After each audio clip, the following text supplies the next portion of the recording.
বাবা মায়ের একমাত্র মেয়েকে এটা ভেবে বিয়ে করেছি যে যেহেতু একমাত্র মেয়ে অনেক বেশি জামাই আদর পাবো আর সাথে সব সম্পত্তি তো পাবোই। কিন্তু বিয়ের পরে বুঝতে পেরেছি যে আমি আসলে কত বড় একটা ভুল করে ফেলেছি। 12 মাসের মধ্যে 11 মাসই আমার শ্বশুর শাশুড়ি আমার বাসায় থাকে। তাদের নাকি তাদের একমাত্র মেয়েকে ছাড়া একদমই ভালো লাগে না। যে 1 মাস আমাদের শ্বশুর শাশুড়ি আমাদের সাথে থাকে না, সে 1 মাস আবার আমি শান্তিতে ঘুমাতে পারি না। রাত 1টা বাজে শাশুড়ি ফোন করে বলবে, জামাই তোমার শ্বশুরের পেটে খুব গ্যাস হয়েছে, তুমি তাড়াতাড়ি করে 1 পাতা গ্যাসের ওষুধ কিনে আমাদের বাসায় চলে আসো তো। অফিসে থাকলে শ্বশুর ফোন করে বলবে, বাবা তোমার শাশুড়ির হঠাৎ করে প্রেসার বেড়ে গিয়েছে, তুমি তাড়াতাড়ি করে একটা ডাক্তার নিয়ে আসো তো। আর আমিও বা কি করব, বাধ্য ছেলের মতো কাজগুলো করতে হয়। জামাই বলে কথা, কিছু তো বলাও যায় না। আমাদের ছোট 2 রুম বিশিষ্ট একটা ফ্ল্যাট, তার উপরে একটা রুম আবার খুবই ছোট। শ্বশুর শাশুড়ি আসলে তারা আমাদের রুমেই থাকেন আর আমাদেরকে ওই ছোট রুমটাতেই থাকতে হয়। আজ অনেক দিন হলো আমার শ্বশুর শাশুড়ি আমার বাসায় এসেছেন, যাবার কোনো নামগন্ধই নেই। আর শ্বশুর শাশুড়ি আসলে এই এক সমস্যা, শ্রাবণী আমার সাথে ঘুমায় না। শ্রাবণী আমার বউয়ের নাম,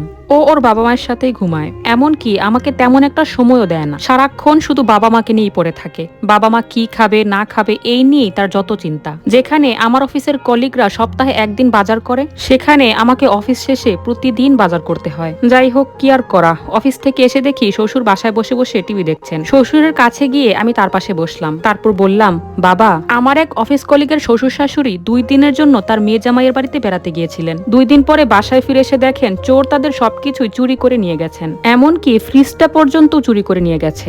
আমার আপনাদের বাসার জন্য খুব চিন্তা হচ্ছে। আপনাদের বাসার এত দামি দামি জিনিসপত্র যদি চুরি হয়ে যায়। শ্বশুর আমার দিকে তাকিয়ে মুচকি হেসে বললেন, জামাই বাবা তুমি চিন্তা করো না, আমাদের বাসায় অনেক উন্নত মানের লক লাগানো আছে, চুরি হবে না। শ্বশুরের এই কথা শুনে আমার মেজাজ খারাপ হয়ে গেল। উনাকে যে আমি ইনডিরেক্টলি বাসা থেকে যেতে বলছি, এটা কি উনি বোঝেন না? পরের দিন সকালে দেখি শ্বশুর মশাই ব্যালকনিতে বসে বসে খবরের কাগজ পড়ছেন। এরপর আমি শ্বশুর মশাইয়ের কাছে গেলাম, তারপর তার পাশে বসে পড়লাম। বসে বললাম, জানেন বাবা আমার কলিগরা আমার পরে বিয়ে করে বাচ্চা কাচ্চার বাপ হয়ে গিয়েছে। আপনাদের কি ইচ্ছে করে না নাতি নাতনির মুখ দেখতে? শ্বশুর মশাই মুখে আনন্দের হাসি ফুটিয়ে বললেন, অবশ্যই অবশ্যই দেখতে ইচ্ছে করে বাবা, কবে যে নানা হব।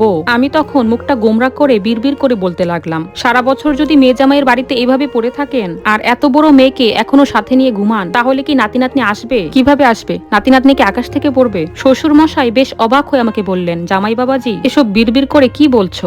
আমি উত্তরে বললাম, নাতি নাতনি তো আসার সুযোগ করে দিতে হবে, তাই না বাবা? কয়েকদিন পরেই জানতে পারলাম শ্রাবণী মা হতে চলেছে। একদিন দুপুর বেলায় অফিসে বসে বসে কাজ করছি, এমন সময় শ্রাবণী ফোন করে বলল, তাড়াতাড়ি খাসির মাংস কিনে বাসায় নিয়ে যেতে। আমার শ্বশুরের নাকি খুব খাসির মাংস খেতে ইচ্ছে করছে। মনে একরাশ বিরক্তি নিয়ে সাথে করে খাসির মাংস কিনে নিয়ে বাসায় ফিরলাম। আমি ড্রয়িং রুমে বসে বসে টিভি দেখছি আর শ্বশুর ডাইনিং রুমে বসে বসে খাসির মাংস দিয়ে বসে বসে ভাত খাচ্ছে। আমি একবার টিভির দিকে দেখছিলাম, আরেকবার শ্বশুরের দিকে দেখছিলাম।